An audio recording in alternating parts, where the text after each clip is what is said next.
Sorry for the inconvenience. There was some net issue. It has been resolved. We'll wait 2-3 minutes so the participants can join.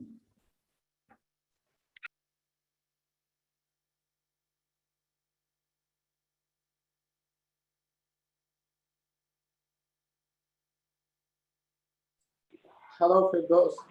Do you want me to share the screen by then? Would that be all right? Swed, I will call you at that time. Okay, cool. Thank you.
Okay, welcome back. Sorry for the inconvenience.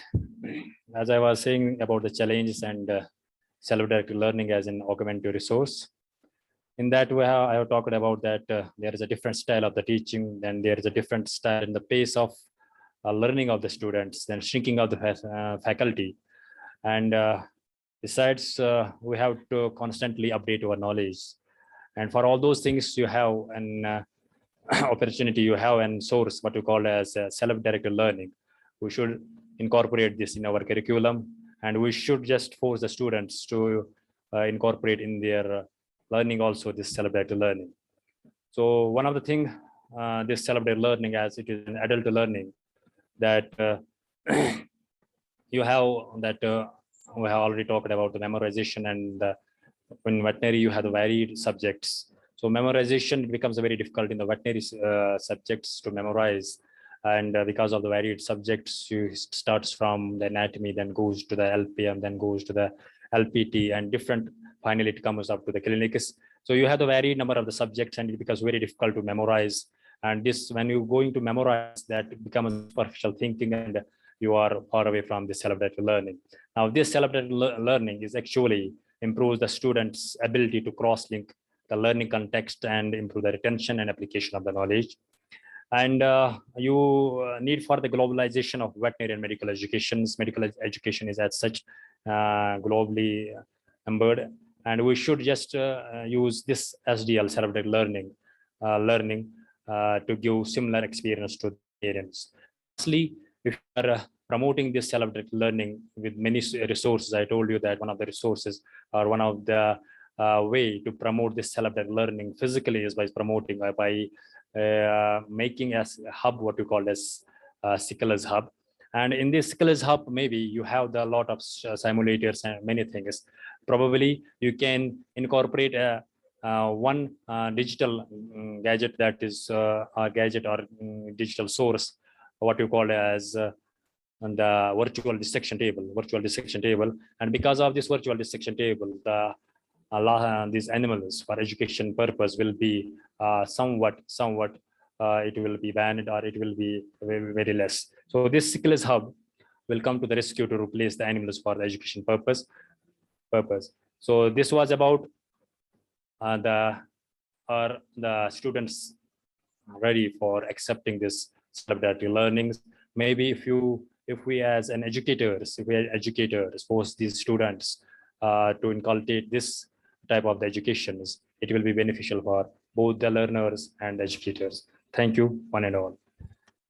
The topic is open for discussion. Any queries from the audience?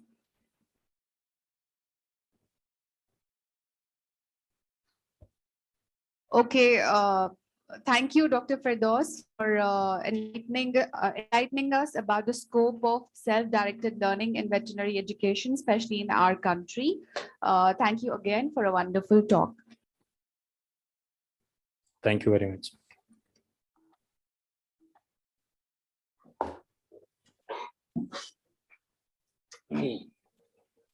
We have a special talk today, the last talk of the webinar. And it is by none other than my best friend, Dr. Abdullah.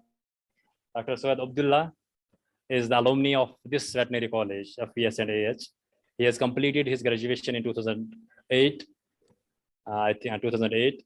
And after that, he went to GB Pant University for his post-graduation. Then he moved back to the University of Bristol, England for his PhD. And he has done his PhD in veterinary parasitology and the ecology. And there is a special talk for him that he wants to talk about the international licensing examinations. I welcome you on behalf of the Veterinary Department of Veterinary Anatomy and Faculty of Veterinary Sciences to accept our invitation to have a talk on international license examination. This is actually the need of, this is actually the students are waiting for most of the time. The students from the first year are asking me, sir, do we have any contacts outside? How we can go outside India, how we can go for testing our skills outside India, and how we can pass those license examination, those difficult license examination. So let's hear from Dr. Soed Abdullah about international license examination. Over to you, Soed. Thanks, Firdaus, for such a good introduction. Thank you, everybody, for inviting me for this talk and letting me talk and listening to me. I will try to share my screen, but hello, Firdaus. I cannot share my screen somehow. Could you enable me as a host, or because I can't do it at the moment? Wait 1 minute, wait 1 minute. Sure.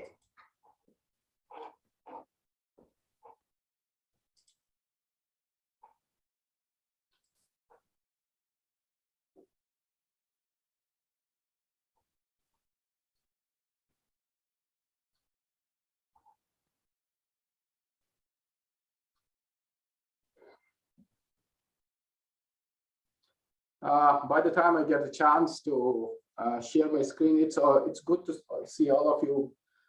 Most of you I have learned from, most of you are my teachers, and majority of your teachers are my friends now, because they were either my colleagues or my seniors or juniors. So it's always good to see people from my own side. I have spent like the best time of my life with you guys. So thank you very much for that. I also have shared a PowerPoint. It's in the PDF format, where you have got links to a lot of websites I have included in the presentation. So please download that, and it will be useful if you are looking forward or looking into the opportunities for these examinations. You just need to go to the share screen part, and then it will allow you to do that. Yes, I think I can do it now. Thank you. Okay. I don't know what I did, but stop. I would try to share the proper one. Give me a second. Okay, so you are now host. Please share your screen. Thank you. Thank you. Can you see the screen? Not yet. Not yet. Okay. Okay. I would have to change my screen to this part. Let me see what I can do about it. Okay, it is now here. Please use F5. Okay, cool. Thank you very much. Can you guys see me now? And yeah, we can see, but you just use F5. Okay. F5. The F5. thing is, yeah. Got it, but I did wrong. F5. Yeah, I'm sharing the wrong file. Sorry. That might be the right one. Yeah. Is it better now? Yeah, it is better now. Okay, cool. So we are all set now. Thank you, Firdaus, for inviting me. I always wanted to talk about this because I do get emails from students from India or from Kashmir even, where they want to know more about the international examinations, opportunities rather. Today I am going to talk mainly about licensing exams, but I will also talk a bit more Excuse about... me, Swet. Yeah. Please adjust your mic. Is it not audible? No, or it is audible, but it's not clear.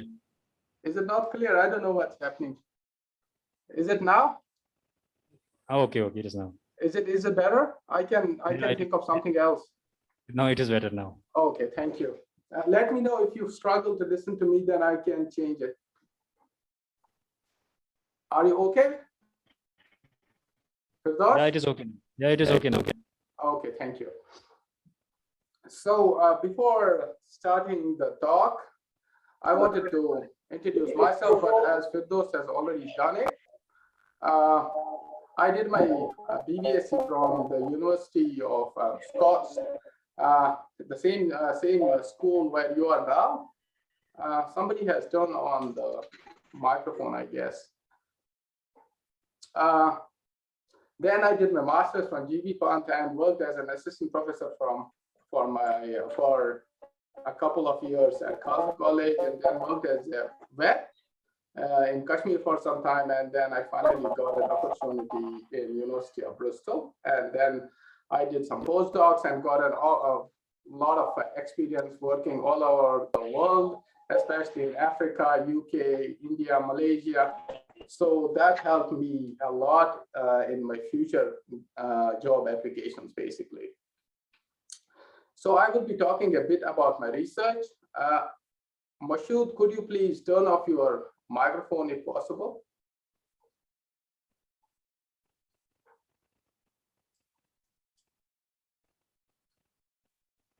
Okay. Firdaus, am I audible to you? I'm not sure. Yes, sir.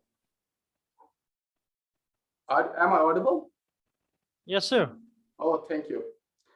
So my research basically is around parasites, mostly about insect bite hypersensitivity, where I am looking mostly on proteomics and lipid mediators, again, as the hypersensitivity of insect-borne bites, basically. I work on parasite ecology and epidemiology and One Health, mostly around zoonosis and public awareness about these diseases. I work a bit on diagnostics. We got a big grant on detection of vector-borne diseases through infrared spectrophotometry rather than using the usual PCR methods. Then I also work on interaction between Wolbachia and heartworm and mosquitoes. I have been working on combating giardiasis. Basically, it's a drug development project. I have been working for a long time now on pesticide resistance, especially in dogs, and its One Health aspect. That was enough about me. So let us talk about the more important topic, which is veterinary licensing examination. So I will be first talking about the outline of my talk today. I'll be talking about Australasian veterinary examination because I live in Australia. I know a bit more about them. Then I would be talking about Royal Veterinary College Surgeons Board exams. Then, of course, NAVLE for America. And I would also be talking about prospects other than veterinary licensing examinations.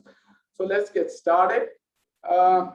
About Australian veterinary examination, why do they do these examinations? It's basically to check the skills of the applicants which do not have a degree registered in Australia. So students who come from India or other parts of the world where their degree is not recognized basically in Australia. So they have to go through this licensing exams. So that's what it's all about. So if you pass this veterinary licensing exam, you are allowed to work either in Australia, in any state of Australia, or in New Zealand. If you need to know more about these examinations, how they are conducted, on a broad overview, there is a link. I have already added the link. It's also available in your PDF. It's called Veterinary Science in Australia booklet. It gives you a gist of things. But if you need to know more, there is another booklet. I have added the link here as well. Go through them. If you have any questions further down the lane, I am happy to answer them through emails. Starting the process, how does it start? It has got three basically steps. It starts with eligibility assessment, then goes to preliminary examinations, and then the final clinical examination. So talking about eligibility, what you need to be eligible for this examination is that you should have a degree, veterinary degree, of course, and that degree should be recognized by IVMA, which is an American Veterinary Medicine Association, and it should fall in that list. Once you have got that sort of degree, you should be registered in your own country as a vet, and you should have a certificate of basically good standing.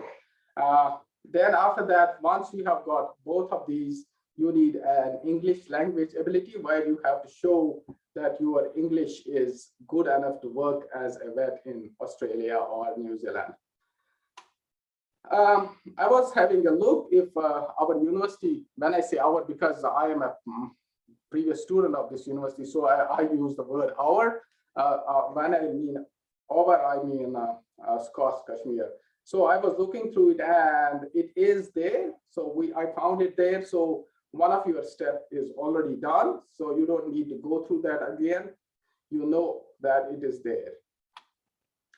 Then the second step is that you should be registered in your own country. So I think VCA registration should be fine, or if you got your state registration as a vet, that should also work, but you need a certificate from them. Then apart from that, you definitely need an English language test.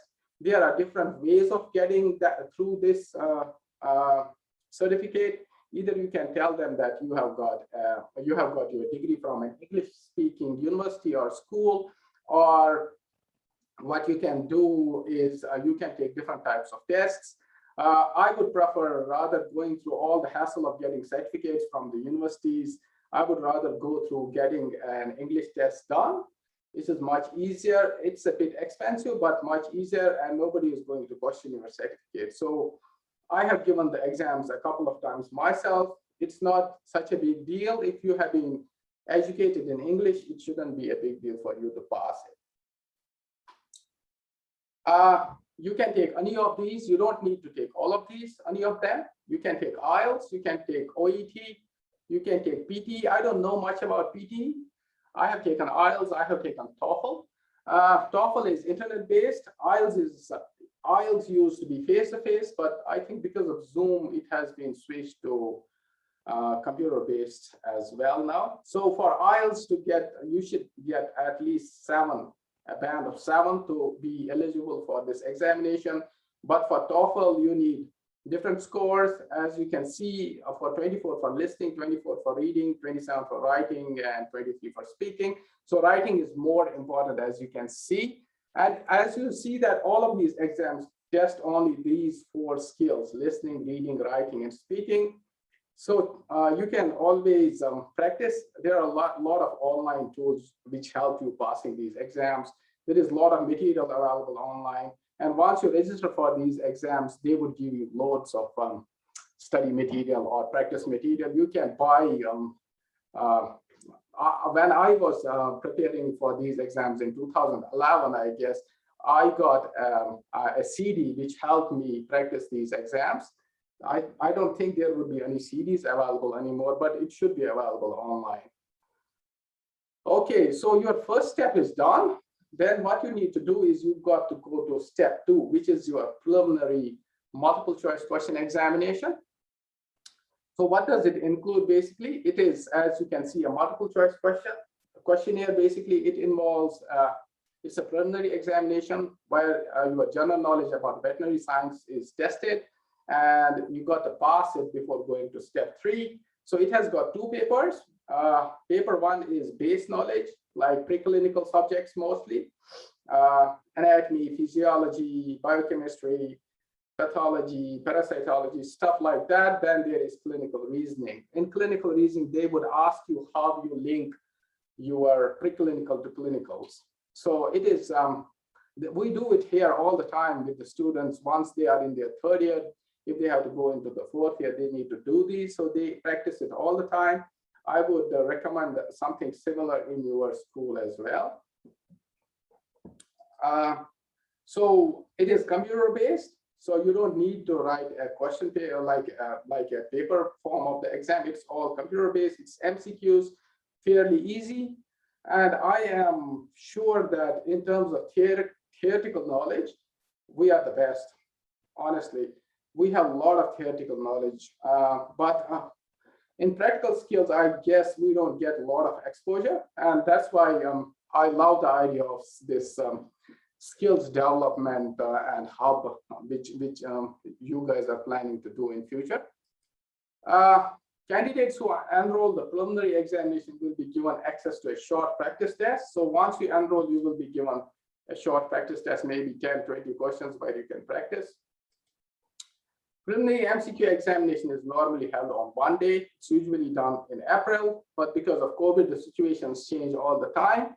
So keep an eye if you are looking into appearing in these examinations. It is administered at various venues in Australia, in different cities, as well as in New Zealand. But the good thing is that you can also take it in India. So because it's an internet or computer-based exams, there are centers in India where you can go and take these exams. For more information, there is a booklet. I have added the PDF. Please go through it. It gives you all the information you need for this test, especially for preliminary multiple choice examinations. So what is the final test? Final test is your clinical exams, where you have to go. You would be given a particular set of questions, and there will be different stations. There might be a dog which you need to spay, or they might check how you scrub, or they might check how you do your stitching. So all these clinical skills would be examined, and mostly these skills are tested bar to someone like a recently passed Australian student. So as much like you should have the same skill sets as a student who has recently passed an Australian examination. Am I audible? I need to check regularly. Okay, I think I am. For final examination, the final examination can be only undertaken after passing the preliminary examination, as I already said. You should have an English language test. I forgot to tell you that your English language test remains valid only for 2 years. If you do not take the exams, preliminary exam within 2 years, you have to retake it. So take your exams within 2 years or plan it accordingly. Similarly, for clinics as well, if you have done your preliminary, you have to take your exams within 3 years, your final exams, I mean to say. As I already said, this examination is set based on the competence standards of veterinary profession as benchmark against Australian graduates recently passed, basically. The examination tests knowledge and understanding of disease and animal management, regular veterinary stuff under Australian conditions. It is important to know that most of the questions come according to the Australian veterinary practice, not Indian veterinary practice or American veterinary practice. It is concentrated more on Australian conditions, what sort of diseases animals have here, and what sort of treatments, what sort of drugs are available here, because not all drugs are licensed everywhere. So you have to take that into consideration as well when planning a treatment of your animal.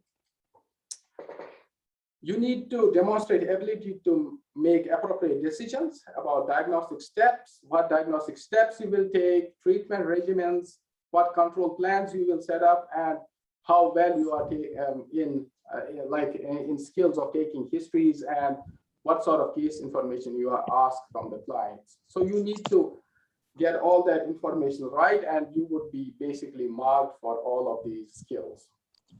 What we usually do here with third-year students is that we give them a clinical case without any information. We start with a schema. We tell them, okay, this is a dog, it has got this disease. What could be your final diagnosis? So they have to go through all the differentials, what sort of tests they need to do. And when we give them test results, and based on those test results, they come up with a final diagnosis. It is similar for these examinations as well. So you have to go through a schematic diagram and come up with a final diagnosis. So that's what it is usually. Moving ahead. Candidates are expected to explain and justify decisions, why they came up with the diagnosis and the treatment plan. So you should be able to support your decision, basically. And it depends a lot on your confidence. They would be checking on your confidence as well when they are examining. All these exams are take place in UQ here. We got a lot of teachers who are involved in this examination, so they got a lot of experience here. If you need any sort of material, especially around the final clinical examinations, I may or may not be able to give you some information, but I won't be able to give it all because I don't think I will be allowed to do that. And I honestly don't have that much information about clinical exams. That was about Australian licensing. Let's move on to Royal College of Vet Sciences or Veterinary Surgeons Statutory Membership Exam. It is very similar to Australian veterinary exams. Students who have got their degrees from US, Canada, Australia, New Zealand, or South Africa do not need to take these exams. They can work as vets in Britain, but all other countries do need them, and the steps are similar. The only first two steps are that you need to declare first that you are intending to sit in the examination. Then you have to apply for the examination. Then there would be written examination, as I already said, like an MCQ. Then there would be clinical exam, which is like an OSCE. And once you pass it, you have to register and you can work as a vet. Pathways to RCDS membership. Declaration, as I already said, you have to declare that you are intending to appear in the examination. Then you apply. It's usually around February, and the cost is around $2,500, which would be around 2.5 lakhs. I will be talking about costs at the end because that is one of the limiting factors of all these exams. Then you have to have your IELTS or occupational English testing certificate ready. Without that, you won't be allowed to sit in any sort of exams. Then you have got written examination. It is again computer delivery. It is a computer-based exam, but the thing is that you have to come to UK to take this exam. You can't take it in India. So even though it is computer-based, you will be asked with 3 domains: companion animal, production animal, public health, equines, as well as code of professional conduct paper would be there. It must be passed before you can sit in your final OSCEs. What does OSCEs involve? The final part of examination. This is the practical examination, and as with clinical written examination, you must pass all 3 domains: companion, production, as well as public health and practice as well. So you have to pass all these before you move to the registration part. So the registration usually happens in August. So it takes a month to get the results, and you can, if inshallah you pass, you can register, and there, because it's Britain, you would have a proper ceremony, you would get the certificate, and then you can work as a vet. I don't think they do any ceremony here in Australia or America. You just get a certificate through your email, but because British people like to celebrate, so they do a proper celebration for you. Statutory membership examination guidance. You got all the information here if you want to go through this pathway. This is a really useful source of information. A lot of questions there, question banks, libraries. I usually use clinicians brief for teaching my students. It has got loads of cases where they take you from step 1 all the way to diagnosis and treatment. Try using this app. You need to register for that, and then you get regular emails all the time. If it's a clinical case of your interest, you can read through it and they will take you through the case. Very interesting, and I usually like it, especially if it's parasitology related. I would rather not waste my time on Facebook or other stuff. I usually enjoy going through these kind of stuff. The last bit is the NAVLI. it is for North America and Canada. Very similar examination. As I already said, there are 360 clinically relevant multiple choice questions. That is the stage 1 of this examination. It is offered throughout North America and certain overseas sites. It is definitely offered in, the first stage is definitely offered in India, so you can take it from there. It is again computer-based and is delivered by Prometric. It is available during 4 weeks testing window. So there are like windows in which you can take these tests. It's not available throughout the year. So you have to plan accordingly. So it could be either in the fall, November, December, or it could be in the spring, which is April.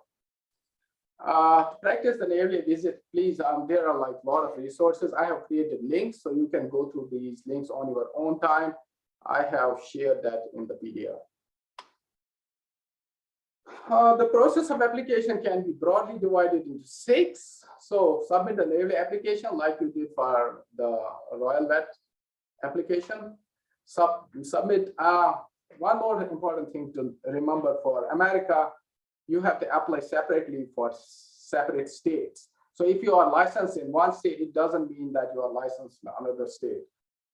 So that's a bit tricky. So you have to decide which part of the country you want to go, and you have to pass your Navy accordingly. Tell them that I want to send my results to this state. So Prometric would send it for you. So it doesn't mean that you pass the exams and you are eligible working throughout the country. You have to send your scores to different states, and then only you would be allowed to work in that state, or rather registered in that state. Look for a scheduling and admissions permits. You have to see, as usual, if your degree is registered and what sort of scheduling exams there are. Schedule your testing appointment, as I already said, either in spring or in fall. Take your test, get your scores, and yeah, you are registered. If you, inshallah, pass, you would be registered. Same thing, process differs for foreign graduates because your degree is not registered. Again, as the other countries where their degree is registered. Same thing, must pass NAVLE in order to practice. That's a usual thing. If you have to apply for a Canadian license, you have to go through Canadian National Examination Board. So the links are there. You can go through them thoroughly. Foreign veterinary graduates and NAVLE. So individual licensing boards are responsible. As I already said, it is state-wise, so you have to do it state-wise. 300 different topics would be examined during your theory exams, and different aspects are asked. They are all in your syllabus. I have created a link. You can go through them, what would be asked. Currently, the following characteristics of veterinary practice are examined. When I say currently, I say this because these things change every year based on what they are looking for in a vet, and because their curriculum changes so regularly, so do their licensing exams. So you have to be updated all the time and look through these websites regularly. So at the moment, what they are looking for is animal species and diagnosis, clinical and professional competencies like surgery, medicine, diagnosis, all that stuff, foundational and basic veterinary science knowledge, basically preclinical aspects of your degree. So what do they test for? Clinical practice, data gathering and interpretation, that is more of epidemiology, health maintenance and problem management, again, part of livestock products management, you can say. So they got their own syllabus. Communications, how do you communicate with your clients and other professionals?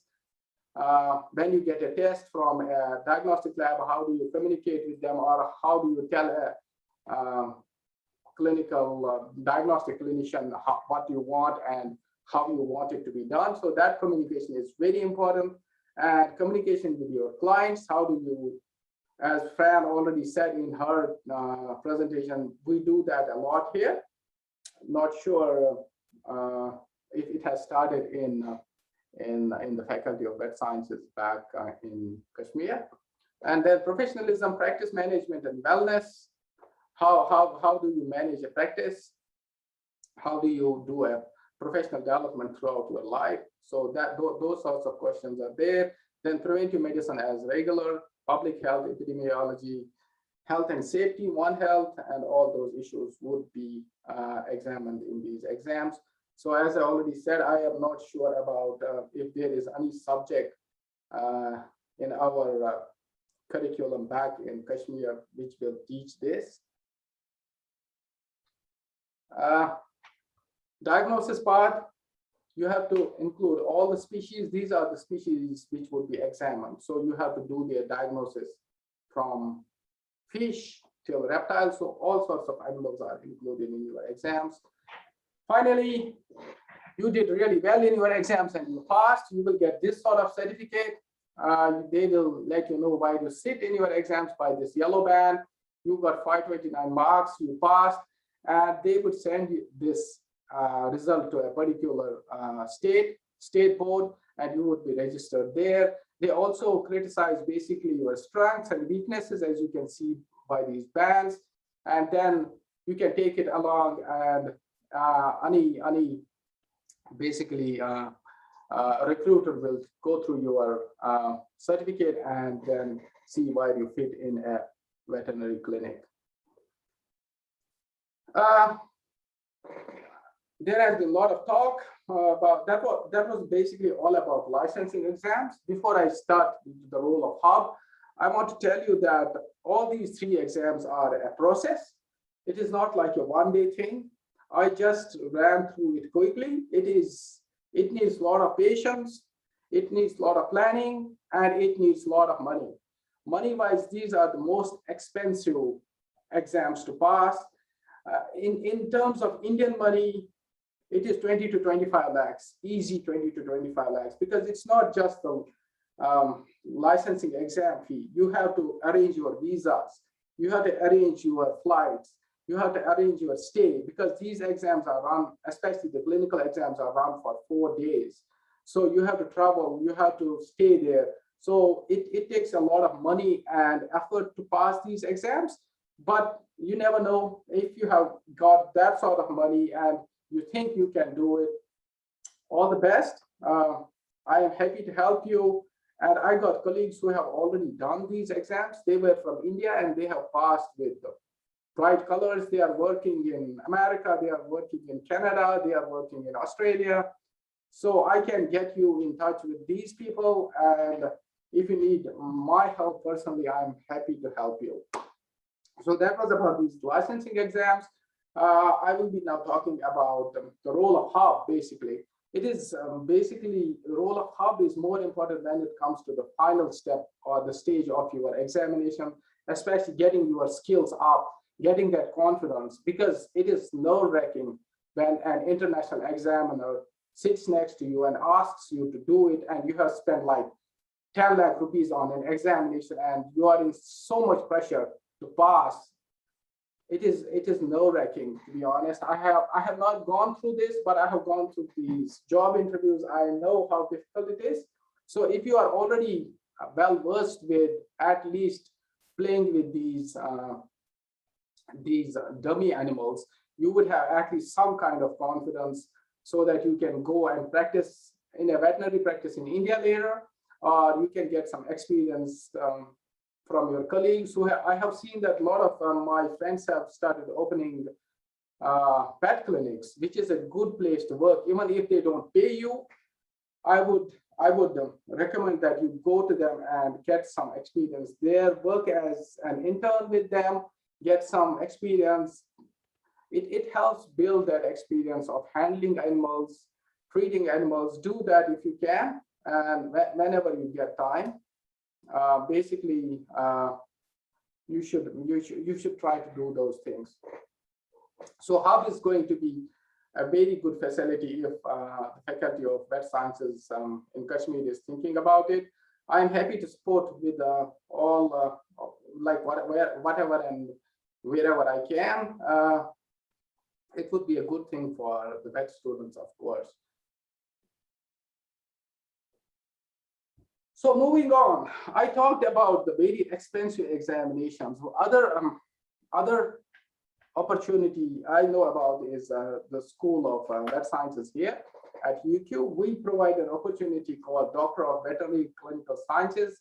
We call it DV ClinSci.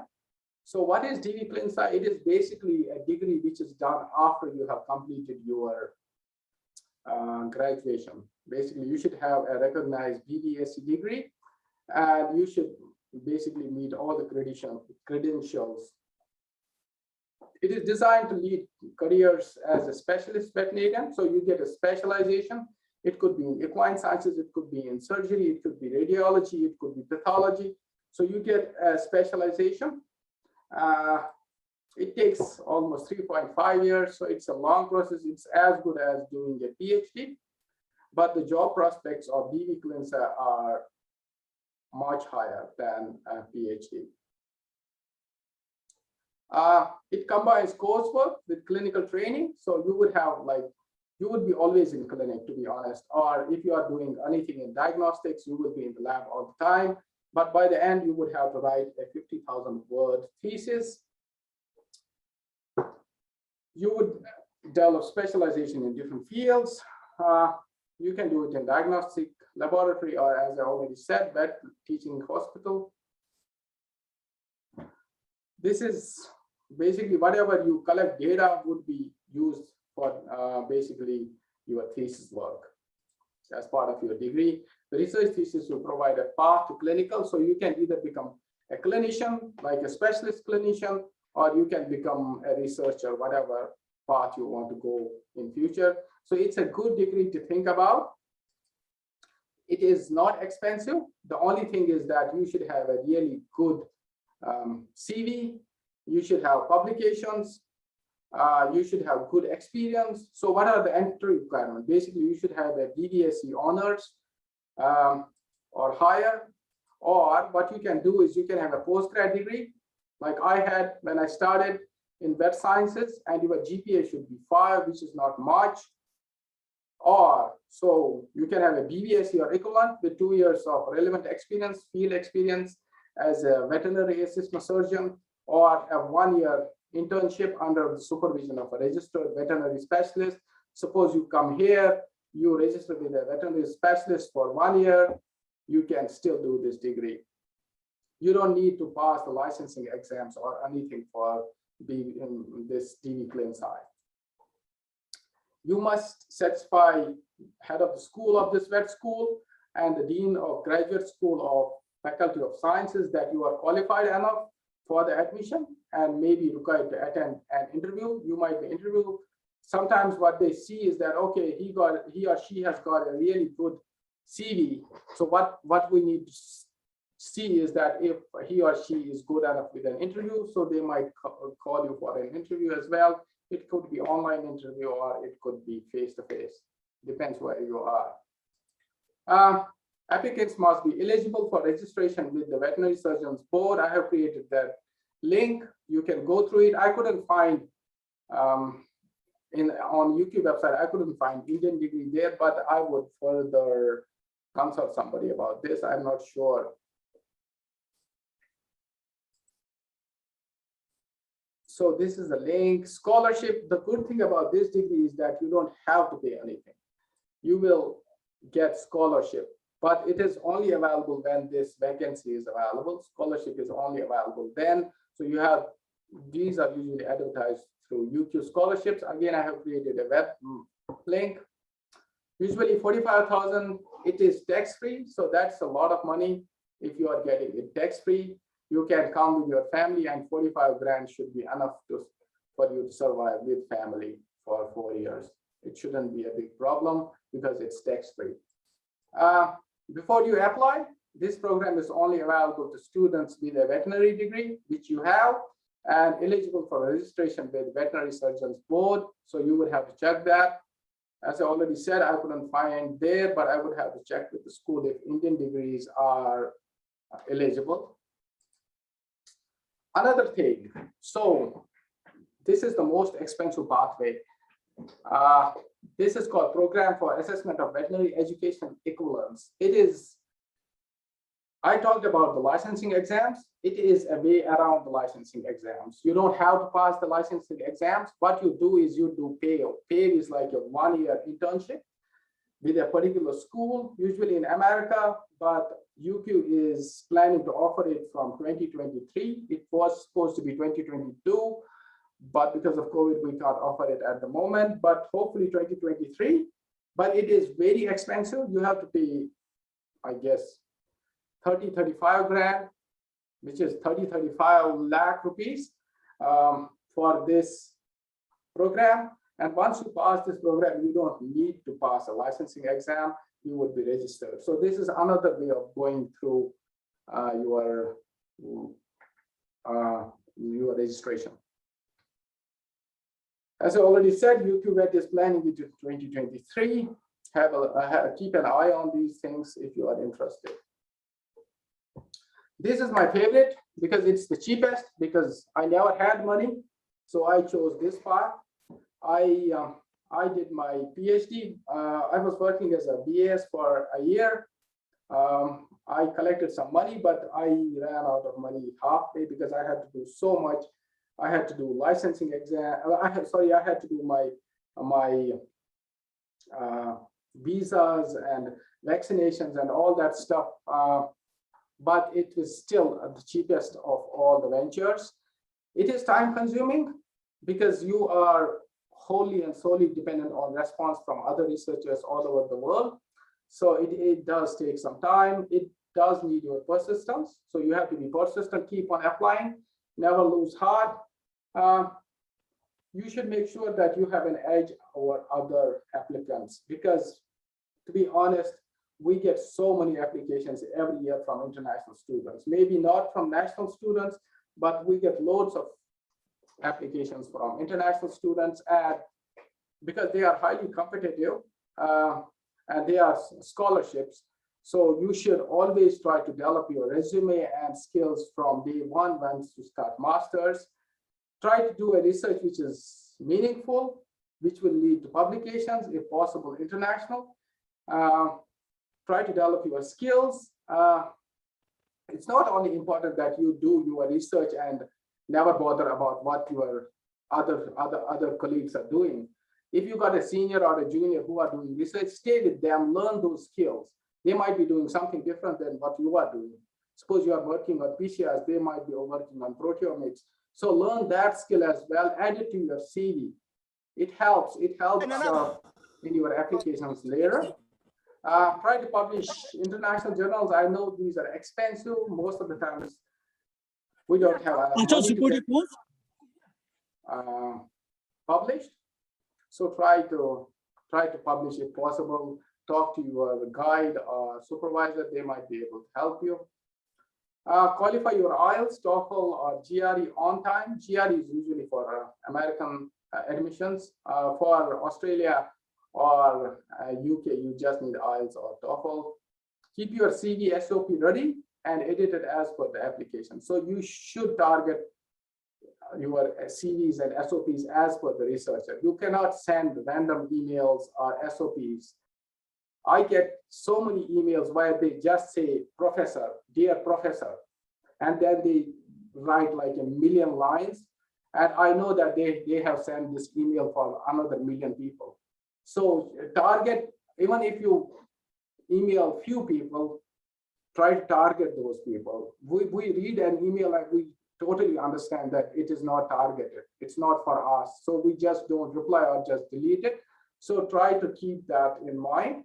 Keep your references handy. Ask your supervisors mostly.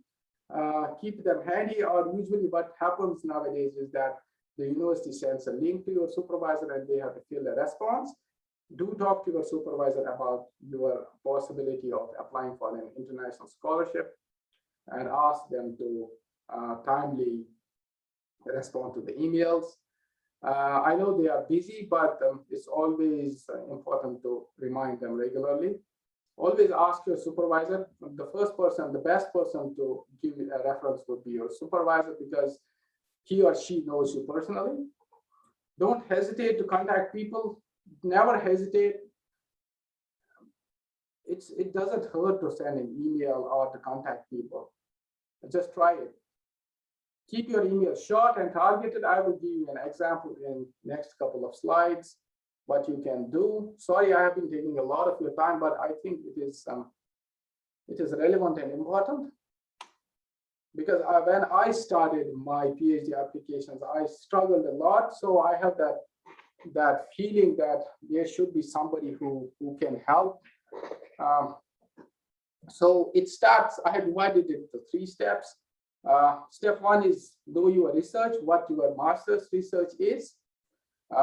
Look for researchers or research labs of your field who are doing a research similar to yours.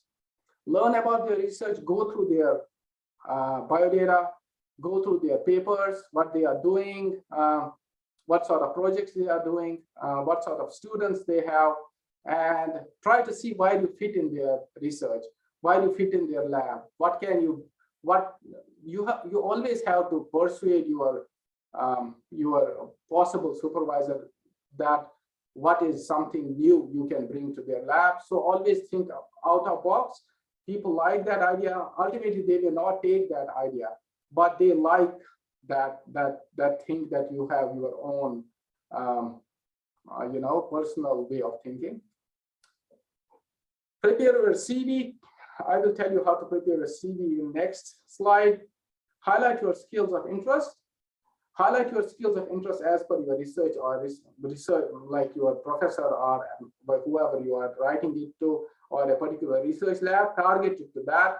Suppose they are doing a lot of PCR work. You can tell them, okay, I got a specialization in PCR. I use it in my master's. This is the publication. So target it to that person. Prepare your SOP. SOP is called statement of purpose. Everybody would ask you once they are interested in you. They would ask you for an SOP. They might also ask you for a possible project which you are planning for your PhD. So always, I will tell you how to prepare it in my next slide. So always keep them handy. SOPs need to be tweaked a bit for every researcher. Contact the researcher or researchers as many as you can. Draft your email, keep it short and keep it targeted. A lot of people won't read lengthy emails. They like you lose them halfway through. So keep it targeted, keep it short. Set a goal for your emails. When I started, I used to have a target of 10 to 15 emails a day. I was working in Khalsa College. I was just teaching parasitology, didn't have much to do. Other people were doing, preparing for their IES-KS exams. I was doing this stuff. I was emailing people all the time. Like 90% of the times, I never got a reply. But you should never lose that hope, because it will come to you if it's in your destiny. Be patient and persist. So that is the basic mantra. You have to be persistent. You cannot lose it after a few days. It's like going to gym. You can't go for 5 days and see, oh, I am not getting any effect. You have to persist. You have to be there every day for years and years to get a change. So same thing here. You have to be persistent. Sorry for giving you a bad example anyway. So how do you look for a researcher or research lab of your interest or your field? So I have given you my example because then I don't have to worry about the IPs and stuff. Suppose you are looking for a researcher, you can look for him through his leading research papers. You read a nice paper, you see the authors, you check them in Google, put the name of the university, and then you come up with the name of the researcher. Like suppose you are interested in my research, and I come up here.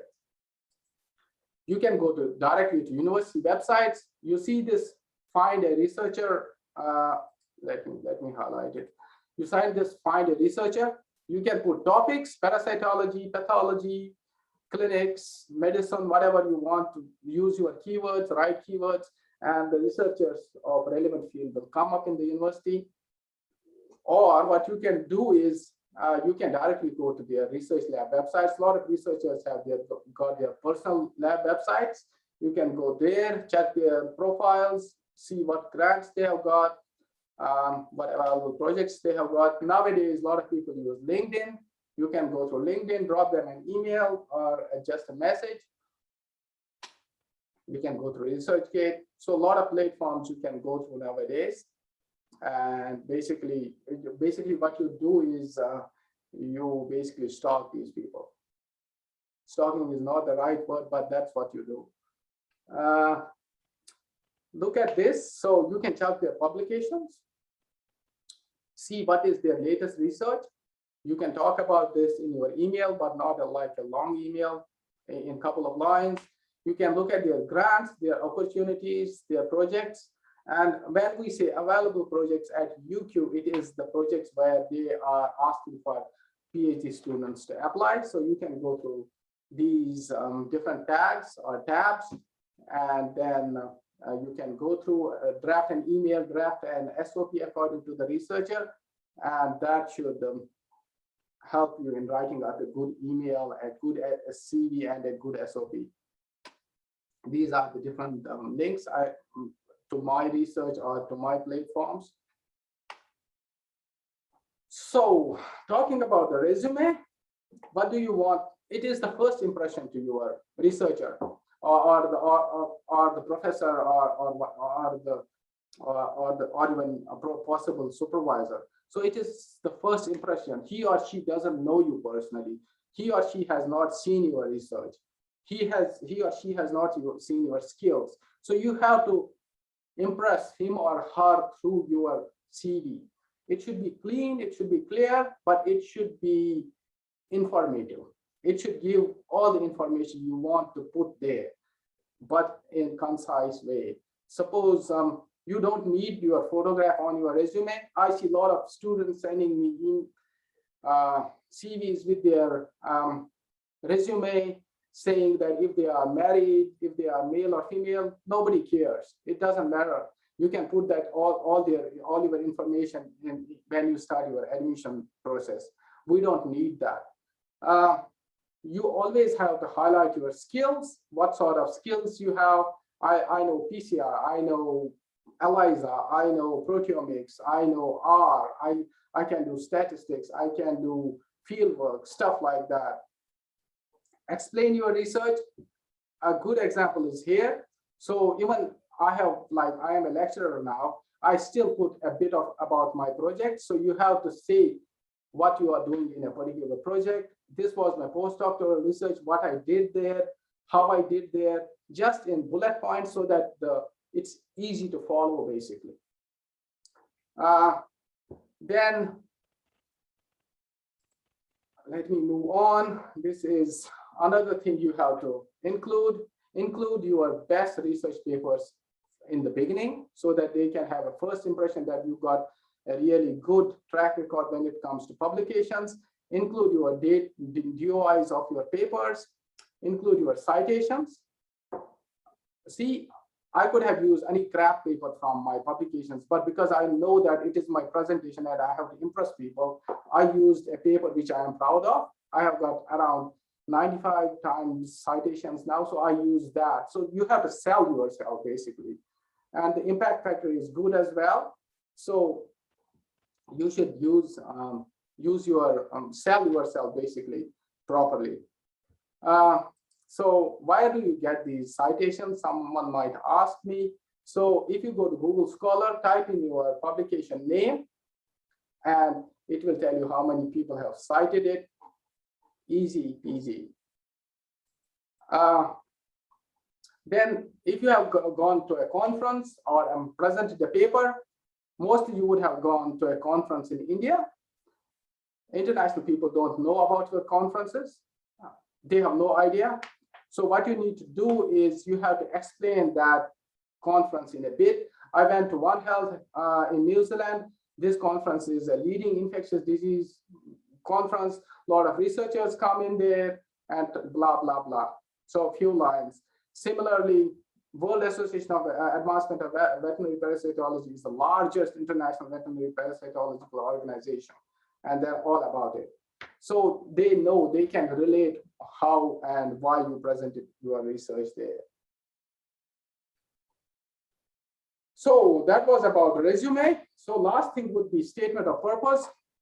Statement of purpose is usually your journey of your research, how you started your studies, why did you get into veterinary sciences, what keeps you in veterinary sciences, what do you want to do in future.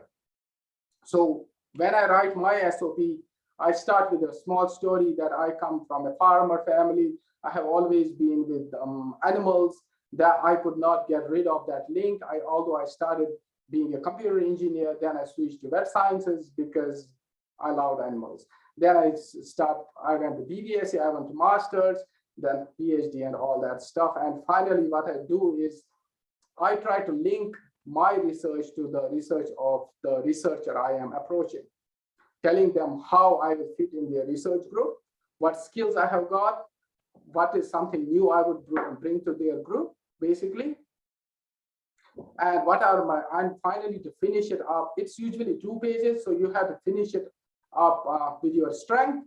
You will be telling them how you would contribute and how you would survive the PhD. Because PhD is not an easy job.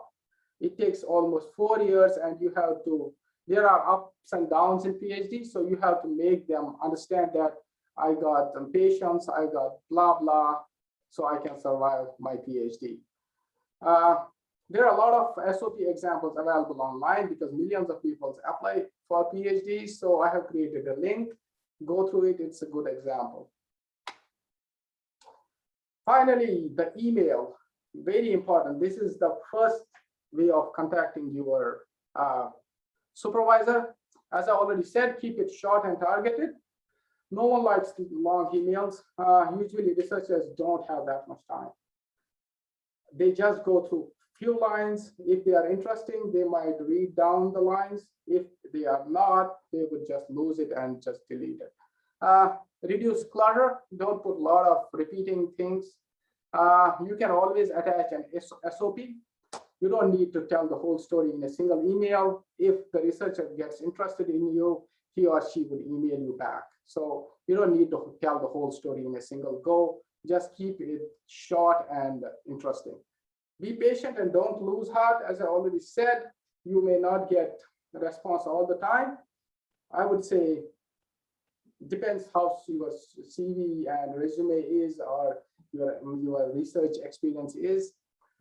I got no response when I was applying till 90 to 95% of the cases. But once I got it. It was in my destiny. So this is a really, what do you think about this email? Is it a good one? I wrote it in 2012, as you can see, when I was applying. Now, when I read this email, I can see that it is a really bad email. Never write this much stuff in your email.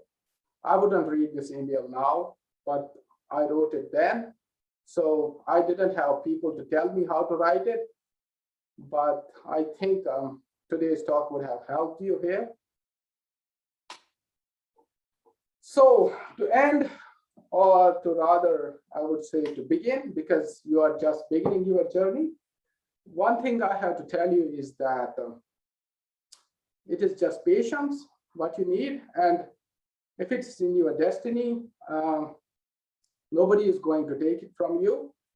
You just need to take that first step and just remain targeted, persistent, never give up. And if it is in your, कहते हैं ना कि अगर आपकी किस्मत में दाने हैं तो कोई आपसे छीन नहीं सकता. Suppose if you want to dream to come to Australia, and Australia की हवा आपकी किस्मत में है, आपसे कोई नहीं छीन सकता हो. So that's how I wanted to end. And if you have got any questions relating to this, please let me know, and I'm happy to respond either through emails, or you can turn on your microphones now, and I'm happy to reply straight away. Thank you, Swat. Thank you for your wonderful presentations, and definitely you have worked a lot on this. You have spent your off days also on this presentation. Yes, it was a big deal. So I wanted to keep it Like Yeah, it was tomorrow. very nice. A lot of information was there about the different type of exams and other things. Thank you a lot. Yeah, thank you. And Thank you for maybe inviting me. I was we have looking for required. such kind of an opportunity. So Yeah, thanks for definitely. providing me such an opportunity. Definitely, we have recorded your presentations, your talk, and often and as such, we'll be showing these things to the students of different type of exams and other things. That's a good And idea. we'll be inviting you again someday Okay, for sure. the other types of the talks. Thank Okay, you. let me know beforehand. I don't want to waste my weekends preparing presentations for you. Thank you very much. Okay, cool. Thank you, everybody.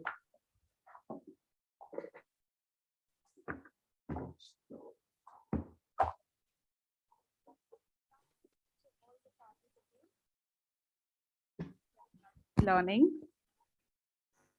Okay, good afternoon to all the participants of today's webinar on self-directed learning.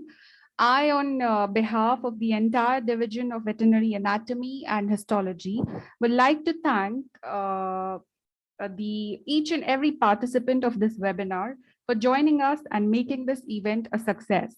I express my heartfelt gratitude to Professor Nazir Ahmed Ganai, Director Planning and Monitoring, Professor Mohammed Tufail Bande, Dean of our faculty, Professor Masarat Khan, Dean Faculty of Fisheries, and Head of our division, Professor Abdul Razak Chaudhry, who have all encouraged us to organize this webinar. No event can be successful without people who devote their resources and time to ensure that everything is flawless. I also thank all the esteemed speakers, including Professor Azmat Alam Khan, Dr. Francis Shapter, Dr. Swed Abdullah, for sparing their precious time to give us deep insights on each topic. I want to congratulate and thank Dr. Firdaus on coming up with this idea of webinar on self-directed learning, which is the need of the hour in veterinary education. I once again thank one and all for being part of the webinar.